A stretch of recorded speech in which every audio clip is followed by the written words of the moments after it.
The smell of money is distinct from the smell of turpentine. Turpentine is sharp, honest, a volatile spirit that cuts through the fat of linseed oil and exposes the grain of the canvas beneath. Money, on the other hand, smells like nothing. It is a vacuum.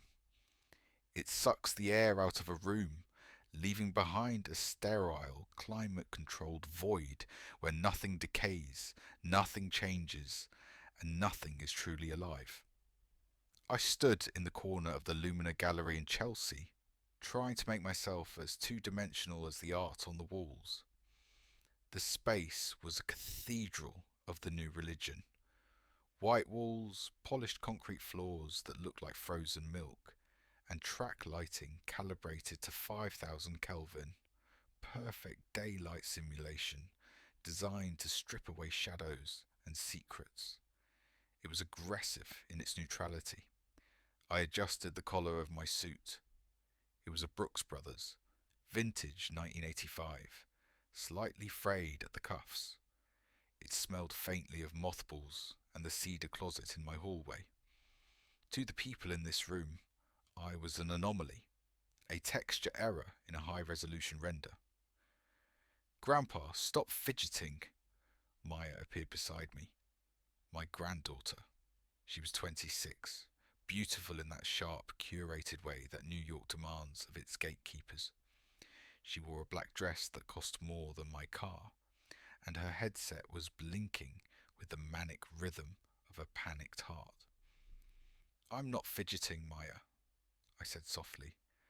I'm observing. Well, observe quietly, she hissed, reaching out to straighten my tie. Her fingers were cold. And please, for the love of God, don't talk to the donors about your watercolours. Or the birds you saw in the park. These people are serious collectors. They don't want to hear about pigeons. It was a red-tailed hawk, actually, I corrected gently. And I don't paint watercolours. I paint in gouache. It's more opaque.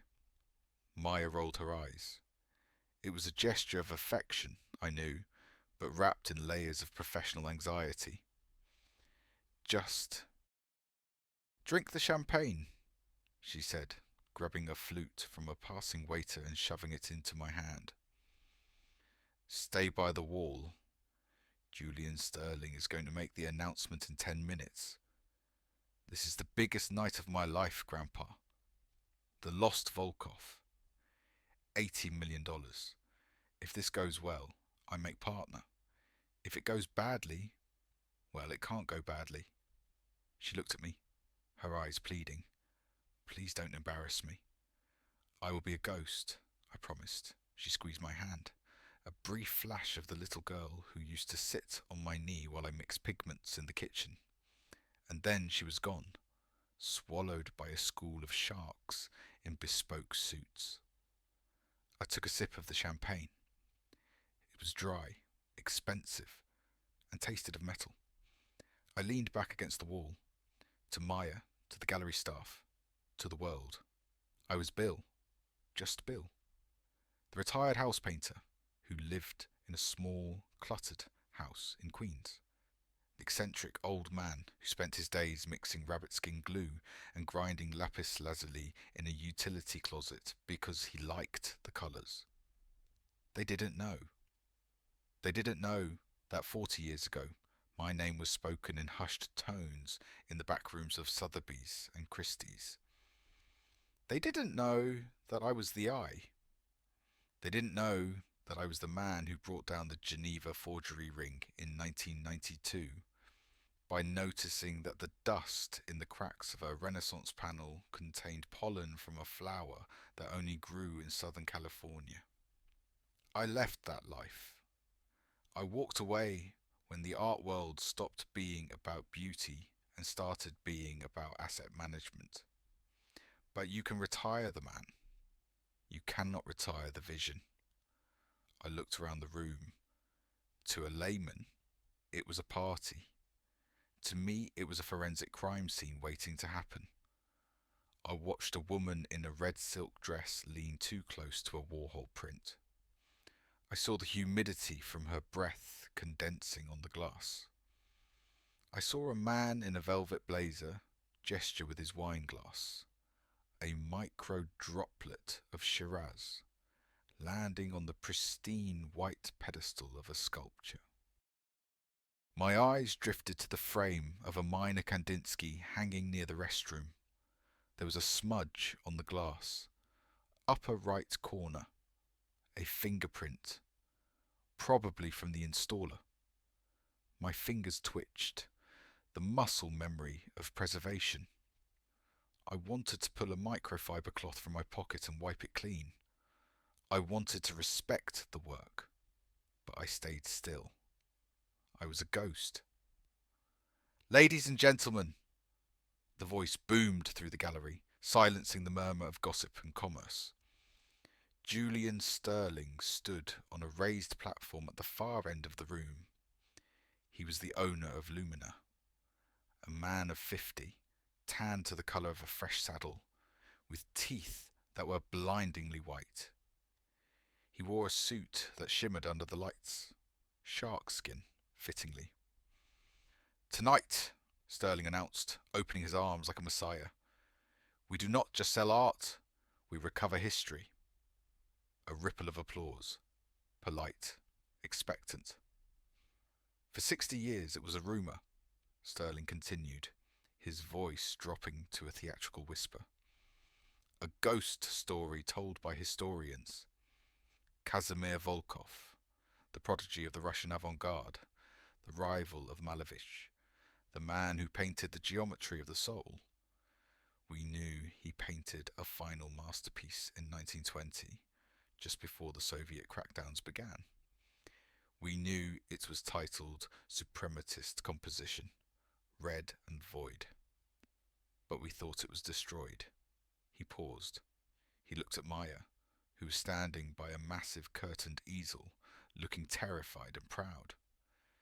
"Thanks to the tireless work of our head curator, Maya Halloway, and the generosity of an anonymous seller in Zurich, the ghost has returned." Sterling nodded to Maya. "I give you the lost Volkov."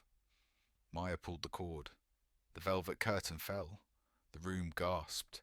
It was a collective intake of breath, a sound that usually indicates awe, but in this crowd often indicated the calculation of net worth. I squinted.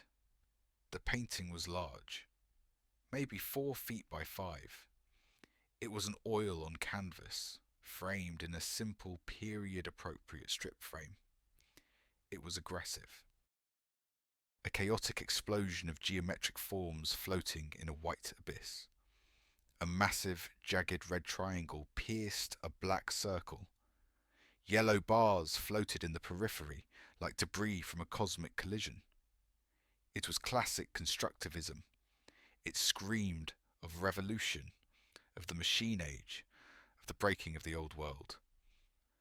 "Magnificent," a man next to me whispered. 80 million. It's a steal." I didn't look at the composition.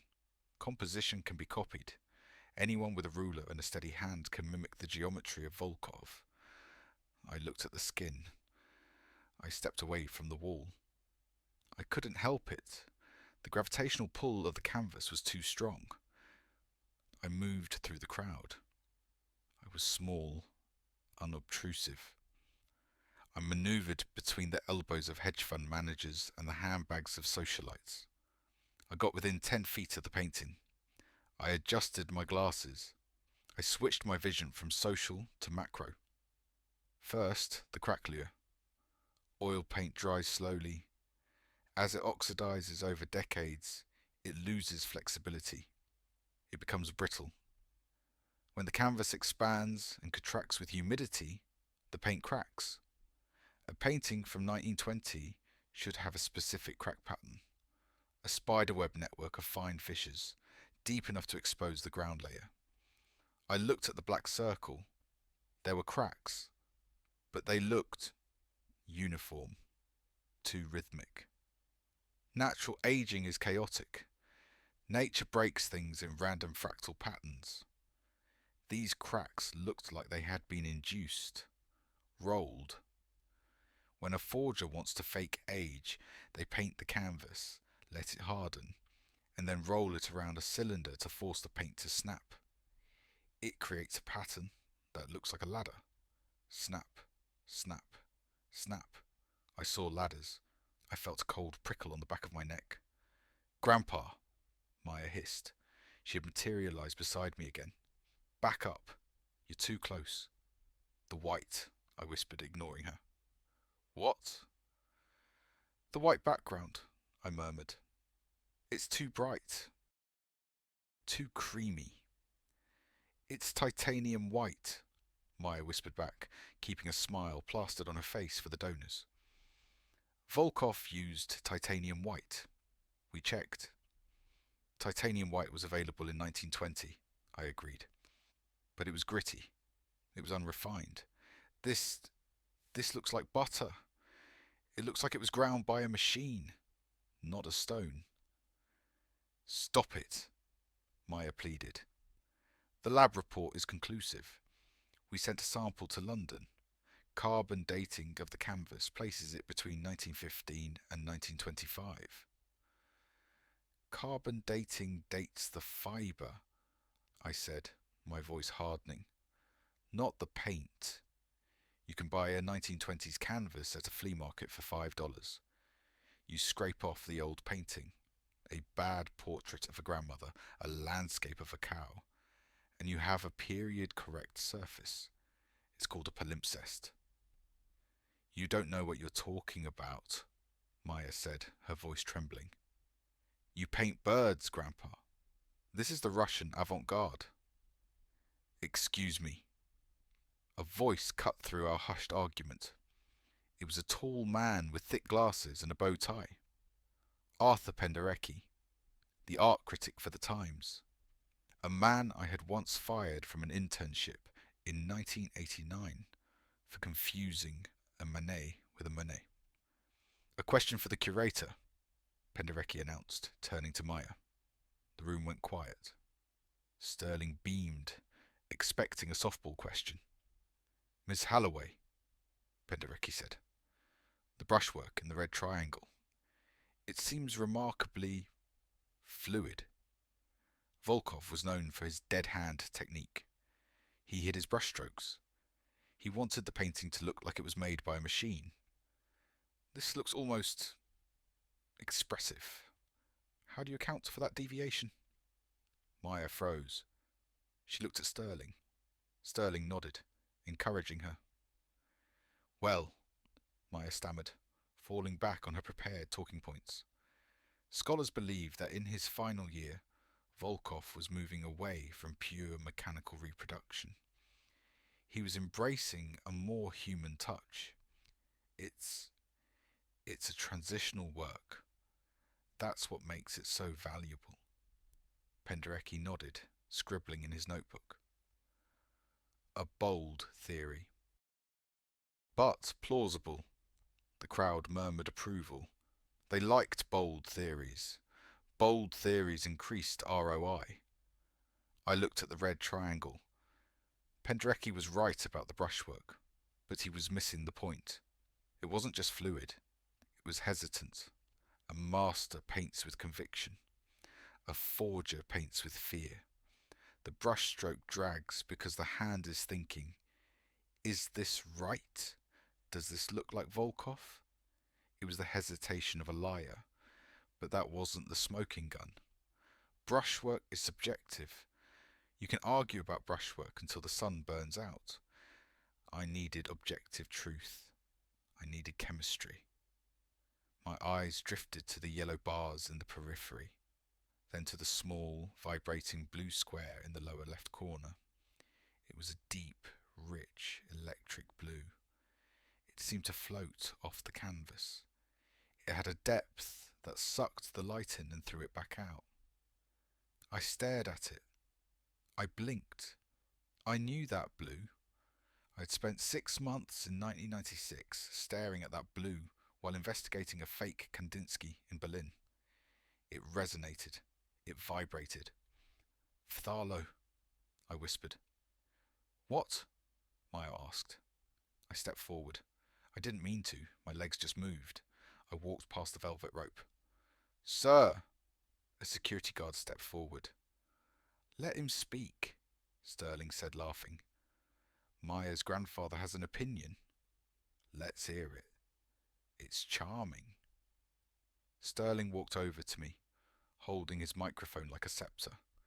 He looked at my frayed suit, my thick glasses, my workman's hands. He saw a prop, a bit of local colour to humanise the sail. Tell us, sir, Sterling said, grinning at the crowd. What do you see? Does it speak to you? I looked at Sterling. I looked at the $80 million lie hanging on the wall. I looked at Maya, who was looking at me with absolute terror, begging me with her eyes to stay silent. But I couldn't. Art is not about money. Art is about truth. If you lie about art, you lie about history. You lie about the human soul. Why does the blue vibrate? I asked. My voice was quiet, but in the acoustically perfect gallery, it carried. Sterling blinked. Excuse me? The blue square, I said, pointing a calloused finger at the bottom corner of the canvas. It vibrates. It has a metallic resonance. It hums. Sterling let out a loud, patronising laugh. The crowd joined in. It vibrates because it is genius, old man, Sterling announced. It vibrates because Volkov understood the interplay of light and form better than any artist of the 20th century. It is the spiritual resonance of the suprematist ideal. I shook my head. No, I said. The laughter died down. There was something in my tone, a flatness, a certainty that cut through the champagne buzz. It vibrates because it is copper phthalocyanine, I said. Silence. Sterling frowned. What did you say? Copper phthalocyanine, I repeated, enunciating every syllable. Also known as monostrol blue, or phthalo blue. I turned to face the painting. I took off my glasses and polished them on my tie. It is a synthetic pigment, I continued, created by accident in a chemical plant in Scotland.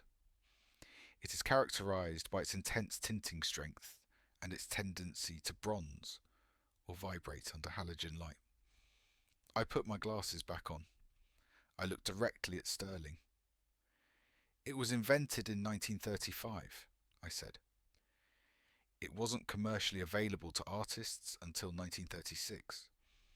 I paused. I let the numbers hang in the air. Kazimir Volkov died of tuberculosis in a sanatorium in 1924. The room went dead silent. It was a heavy, suffocating silence. The kind of silence that happens when a plane engine stops mid-flight.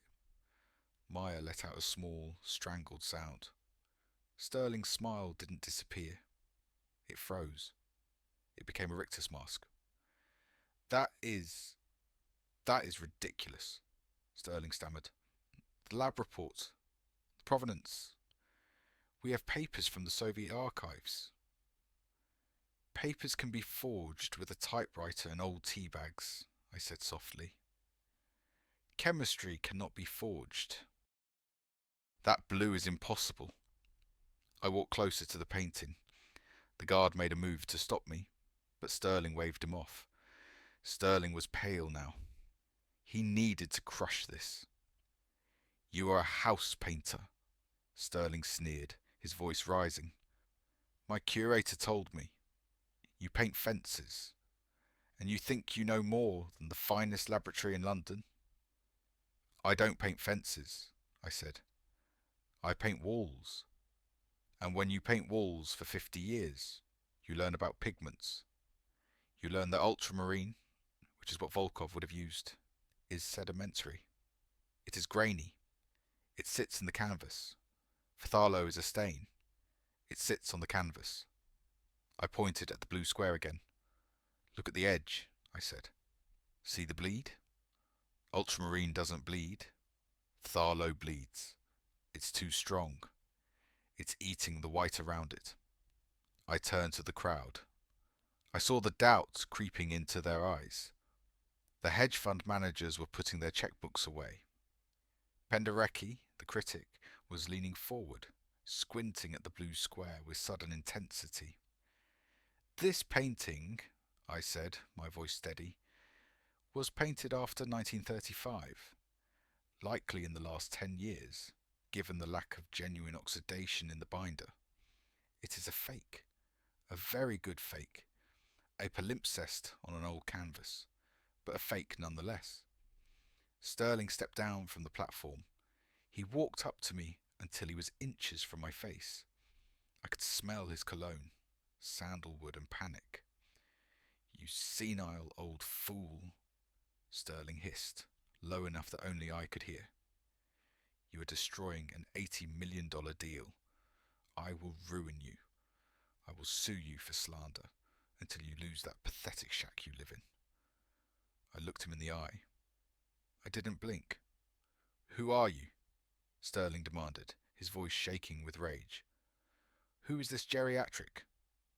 I straightened my tie. The frayed silk felt cool against my neck. "My name is Bill," I said. I looked at Maya. She was weeping silently, her hands covering her mouth.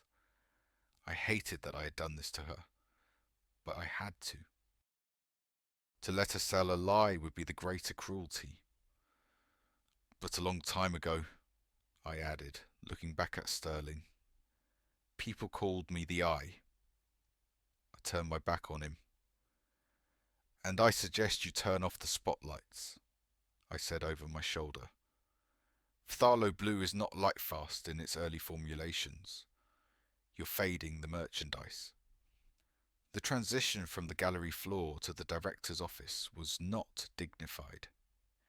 It was a physical abduction performed by two men in ill-fitting black suits who gripped my elbows with the unnecessary force of bouncers ejecting a drunk.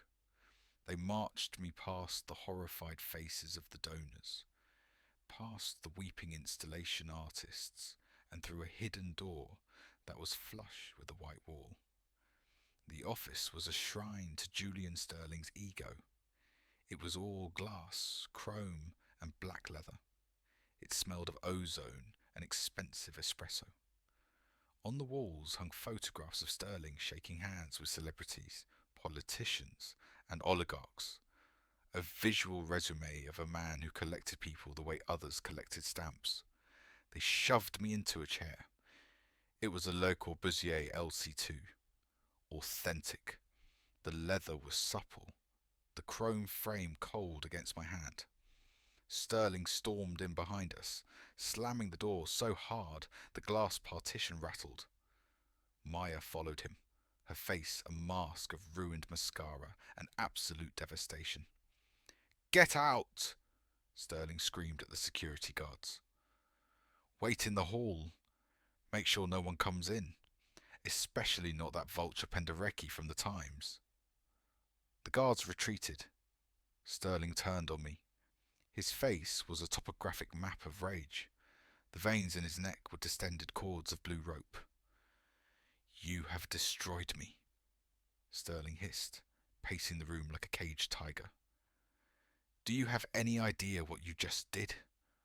That was an $80 million transaction. The wire transfer was scheduled for tomorrow morning, and you senile, fence-painting nobody, you stand there and talk about chemistry?" He slammed his hands on his desk. "I will sue you for slander. I will sue you for tortious interference. I will take that little house in Queens and I will burn it to the ground for the insurance money. You will die in a cardboard box, Bill." "Grandpa," Maya sobbed. She was standing in the corner, hugging herself, looking small and broken. "Grandpa, why? Why did you do it? The lab report said it was authentic. We had the carbon dating. We had the provenance. You ruined my career. I'm finished. Lumina is finished." I adjusted my glasses. I remained seated. I did not shake. The lab report, I said calmly, dated the canvas. It did not date the image. It's the same thing, Sterling shouted. It is not the same thing, I said. And you know it, Julian. I stood up. Sterling flinched, as if he expected me to attack him. I simply walked over to his bookshelf. I scanned the titles, auction catalogues, biographies of Guggenheim, books about price, not value. I need a light, I said. What? Sterling asked, blinking. A UV light, I said. A Woods lamp. Every gallery has one for checking varnish. Give it to me. Sterling laughed. It was a dry, cracking sound. You think I'm going to let you conduct a science experiment in my office after you just humiliated me? If I am wrong, I said, turning to face him, I will sign a confession. I will go out there and tell the press that I'm a confused old man who forgot his medication. I will say that the painting is a masterpiece and that my eyes are failing. Maya looked up. Hope, fragile and desperate, flickered in her eyes. Grandpa, would you? But if I am right, I continued, looking at Sterling, you will take the painting off the market, and you will apologize to your curator. Sterling stared at me. He was calculating the odds. He looked at the painting, which the guards had unceremoniously leaned against his filing cabinet. He looked at Maya. He looked at me. He opened his desk drawer and pulled out a heavy, handheld UV flashlight. He tossed it to me. I caught it. Turn off the lights, I ordered. Maya hesitated, then flipped the switch. The office plunged into darkness, illuminated only by the ambient city glow filtering through the high windows. I walked over to the lost Volkov. Come here, Maya, I said softly. She walked over, wiping her eyes. What do you see? I asked. I clicked the UV light on. A purple haze washed over the painting. Under ultraviolet light, old varnish fluoresces. It glows a milky greenish yellow, like the dial of an old watch. This is because natural resins oxidize over time. New varnish, synthetic varnish, does not fluoresce. It looks dark, purple. The painting remained dark. It's purple, Maya whispered. That means the varnish is new. Exactly, I said. But that could just mean it was recently cleaned. A restorer could have stripped the old varnish. That's not proof of forgery. I moved the light closer. I aimed it at the signature in the corner. K. Volkov. Look at the signature, I said. Under the UV light, the black paint of the signature floated on top of the varnish. It had looked like a dark hole in the purple haze. The signature is on top of the craquelure, I pointed out. See? The ink has not seeped into the cracks. It bridges them. Maya gasped. That's impossible. If the painting was from 1920, the paint would have cracked with the signature. If the signature is sitting on top of the cracks, then the signature was added after the painting cracked, I finished. Which means it was added recently. I moved the light to the center of the canvas, the chaotic white void. Now look here, I said. Do you see the shadows? Under the UV, faint, ghostly shapes appeared beneath the geometric abstraction, a blurry oval, a dark line that looked like a horizon. What is that? Maya asked. That, I said, is a portrait of a merchant's wife, or perhaps a minor aristocrat. Mid-19th century, badly painted, worthless. I turned off the light. The darkness seemed heavier now. It's a palimpsest, Maya, I explained. The forger bought a cheap 19th century painting. He used solvents to strip away the top layer of paint, leaving the old canvas and the ground layer intact. That way, the carbon dating of the fibre is correct. crack allure of the ground layer is correct. Then he painted the Volkov over it. He baked it to harden the oil. He rolled it to crack the new paint along the old stress lines. Then he rubbed dust into the cracks to simulate age. I turned the room lights back on. Sterling was sitting on the edge of his desk. He wasn't angry anymore. He was pale. He looked like a man who had just watched his own funeral. Palimpsest, Sterling whispered. That's the Beltraki technique. It is, I agreed. And the pigment, phthalo blue.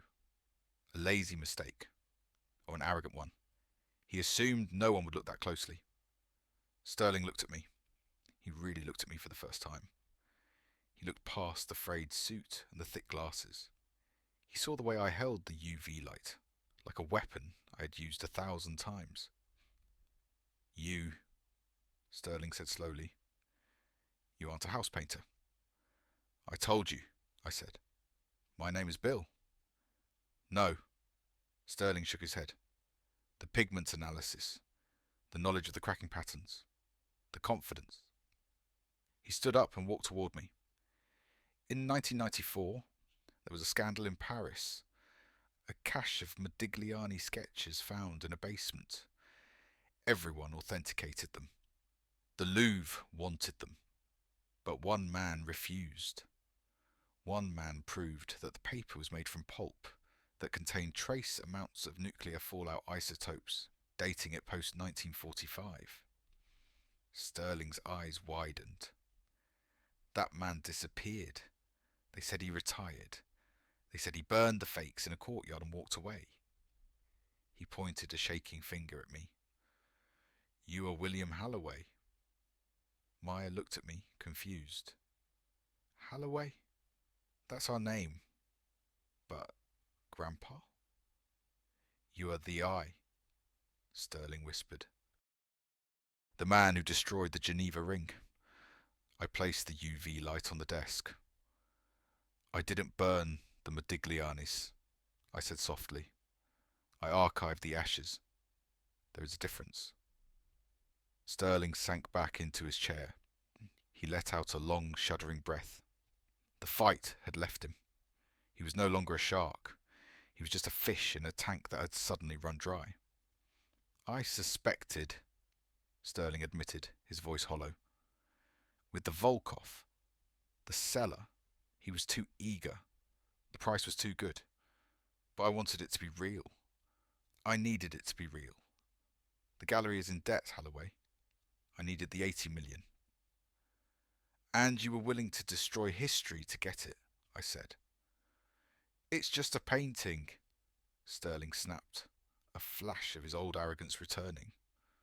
What does it matter? It's beautiful. It moves people. Why does the date matter? Why does the chemistry matter?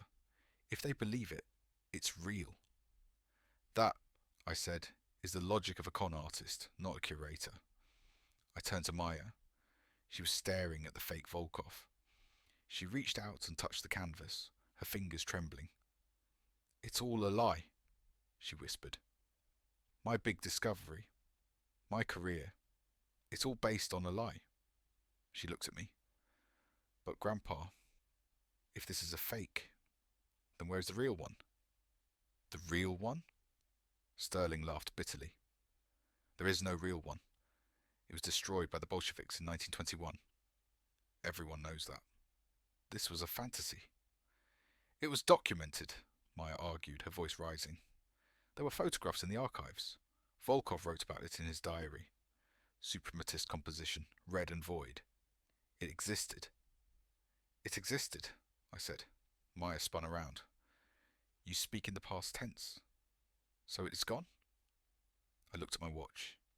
It was 9 p.m. The traffic would be light. Get your coat, Maya, I said. Where are we going? She asked. I looked at Sterling. You stay here. You have a press release to write. I suggest new scientific evidence has come to light requiring further study. It's the standard euphemism for we got caught. I took Maya's arm. We are going to Queens. The drive to Queens was silent. Maya drove her Prius, her hands gripping the wheel as if she were navigating a minefield. The rain had started, a cold, miserable New York drizzle that blurred the city lights into streaks of neon. She didn't ask questions. She was in shock. She was processing the fact that her grandfather, the man she thought spent his days feeding pigeons, was a legend in the field she had dedicated her life to. We pulled up to my house. It was a modest two-story row house with peeling white paint and a porch that leaned slightly to the left. It looked like 1,000 other houses in the neighborhood. Unremarkable. Invisible. Come inside, I said. We walked into the hallway. It smelled of old paper and Earl Grey tea. Grandpa, Maya said, standing in the entryway. Why are we here? I just want to go home and sleep for a year. You asked where the real Volkov was, I said. I walked down the hall to the utility closet under the stairs. It was a narrow door, painted the same beige as the walls. I put a generic high-voltage sticker on it years ago to discourage curiosity. I reached into my pocket and pulled out a key. Not a normal house key. A heavy, intricate skeleton key that looked like it belonged to a medieval jail. I unlocked the door. Then I pushed aside a hanging rack of old winter coats. Behind the coats was a steel panel. I punched a code into a keypad hidden behind a fuse box. 1920. Click. Hiss. The pneumatic seal released. Grandpa, Maya's eyes were wide. What is this? This, I said, pulling the heavy steel door open, is why I don't have a retirement fund. We stepped inside. The air changed instantly. The smell of the old house, the dust, the tea, the dampness vanished. The air inside the vaults was crisp, 50% relative humidity, 68 degrees Fahrenheit, filtered, pure. The space was small, maybe 10 feet by 10 feet, but it was lined with custom-built steel racks. Oh my God, Maya whispered. She walked down the narrow aisle. Is that a Malevich? She asked, pointing to a canvas wrapped in mylar. A study, I corrected. Not a finished work, but his hand. And this looks like a Rodchenko. It is, I said. Rescued from a basement in St. Petersburg in 1982. You stole them? Maya looked at me with horror. I didn't steal them, I said firmly. I saved them. During the Cold War and the chaos that followed, these works were being sold for firewood, or smuggled out by oligarchs to be locked in vaults where no one would ever see them, or worse, restored by butchers who stripped the soul out of them. I walked to the back of the room. There was a flat file cabinet. I opened the top drawer. I pulled out a package wrapped in acid-free archival tissue. I placed it on the viewing table in the center of the room. I turned on the color-corrected inspection light. Sterling was right about one thing, I said, my hands hovering over the package.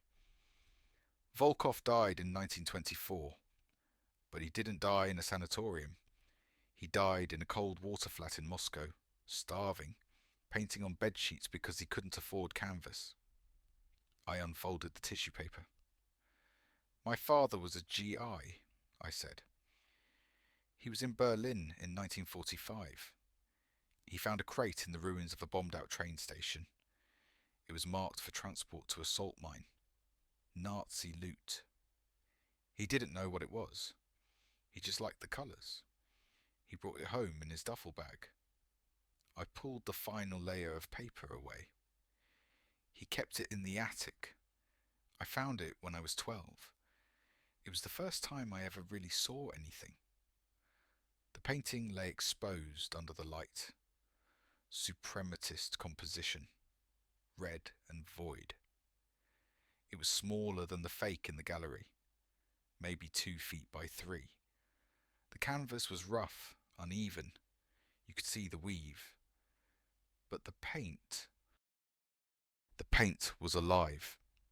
The red triangle wasn't a perfect geometric shape. It was jagged. It was angry. The brush strokes were thick, impasto, piled high like clotted blood. You could see the drag of the bristles. You could see the desperations of the hand that held the brush. And the blue. It wasn't the vibrating, electric sheen of phthalo. It was ultramarine. Deep. Grainy. Infinite. It sucked the light in and held it. It looked like the ocean at midnight. There was no white void. The background wasn't creamy titanium. It was a dirty, yellowish lead white, mixed with dust and time. It looked like bone. Maya stopped breathing. She reached out a hand, hovering inches above the surface. "It hurts," she whispered. "What?" "Looking at it," she said, tears streaming down her face again. "It hurts. The other one. The fake. It was loud. It shouted at you. This one is screaming in silence." "That is the difference," I said. "Technique versus soul. The forger copied the geometry, Maya, but he couldn't copy the hunger. He couldn't copy the fear of a man who knew the world was ending and tried to capture order before the darkness took him." I'd looked at the painting. I had looked at it every day for 50 years. It was my friend, my burden. "Sterling wanted the 80 million, I said. He wanted the provenance. He wanted the signature." I pointed to the corner. There was no signature. "Volkov didn't sign it," I said, "because he wasn't finished. Or maybe because he knew that signing it was an act of ego, and suprematism was about the dissolution of ego." Maya looked at me. She looked at the masterpiece sitting in a utility closet in Queens. "What do we do?" she asked. "Do we sell it? We could save the gallery. We could start over." I shook my head. "If we sell it, it becomes money," I said. "It becomes an asset. It gets locked in a free port in Geneva. It dies. Then what?" "We keep it safe," I said, "until the world is ready to see it without a price tag." I looked at her. "Art isn't about the transaction, Maya. It's about the truth. If you can't see the difference between a checkbook and a soul, you shouldn't be a curator." Maya nodded slowly. She wiped her tears. She looked at the painting one last time, drinking it in, memorizing the chaotic, beautiful truth of it. "I quit," she said softly. "What?" "I quit Lumina. I can't go back there. I can't look at Sterling. I can't sell lies." She looked at me. "Teach me," she said. "Teach you what?"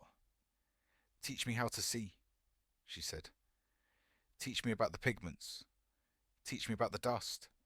Teach me how to tell the difference." I smiled. It was the first time I'd smiled all night. "It starts with chemistry," I said. "And patience. You have to be willing to be bored. You have to be willing to look at a crack in the paint for 4 hours." "I'm ready," she said. I carefully folded the tissue paper back over the Volkov. I wrapped it in mylar. I slid it back into the drawer. We walked out of the vault. I locked the heavy steel door. Click. We walked back into the hallway. The house smelled of old tea again. "Go home, Maya," I said. "Sleep. Tomorrow come back. Bring a notebook. And wear clothes you don't mind getting dirty." She hugged me. It wasn't the polite hug of the gallery. It was fierce. "Thank you, Grandpa," she whispered. "Thank you for saving me." "I just cleaned the glass," I said. She left. I heard her car pull away in the rain. I walked into the kitchen. I was tired. My bones ached. I looked at the small easel set up on the kitchen table. There was a half-finished painting on it, a gouache study of a sparrow I had seen on the telephone wire yesterday. It wasn't a masterpiece. It wasn't worth $80 million. But the brown of the wing, it was burnt umber mixed with a touch of alizarin crimson. It was warm. It was real. I picked up my brush. I dipped it in the water jar. Now, I whispered to the empty room, let me get back to work. The light is perfect today.